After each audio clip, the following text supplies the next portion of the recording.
महात्मा बुद्ध एक गांव में ठहरे हुए थे। वे प्रतिदिन शाम को वहां पर सत्संग करते थे। भक्तों की भीड़ होती थी, क्योंकि उनके प्रवचनों से जीवन को सही दिशा बोध प्राप्त होता था। बुद्ध की वाणी में गजब का जादू होता था। उनके शब्द श्रोता के दिल में उतर जाते थे। वो मंत्रमुग्ध होकर उन्हें सुनते थे। एक युवक प्रतिदिन बुद्ध का प्रवचन सुनता था। एक दिन जब प्रवचन समाप्त हो गया तो वह बुद्ध के पास गया और बोला, महाराज, मैं काफी दिनों से आपके प्रवचन सुन रहा हूं, किंतु यहां से जाने के बाद मैं अपने गृहस्थ जीवन में वैसा सदाचरण नहीं कर पाता जैसा यहां से सुनकर जाता हूं। इससे सत्संग के महत्व पर शंका भी होने लगती है। बताइए, मैं क्या करूं? बुद्ध ने युवक को बांस की एक टोकरी देते हुए उसमें पानी भरकर लाने के लिए कहा। युवक टोकरी में जल भरने में असफल रहा। बुद्ध ने यह कार्य निरंतर जारी रखने के लिए कहा। युवक प्रतिदिन टोकरी में जल भरने का प्रयास करता, किंतु सफल नहीं हो पाता।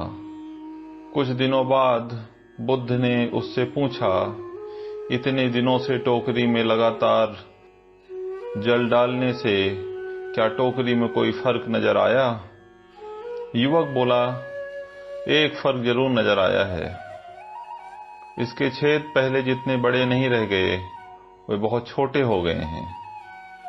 तब बुद्ध ने उसे समझाया, यदि इसी तरह उसे पानी में निरंतर डालते रहोगे तो कुछ ही दिनों में ये छेद फूलकर बंद हो जाएंगे और टोकरी में पानी भर पाओगे।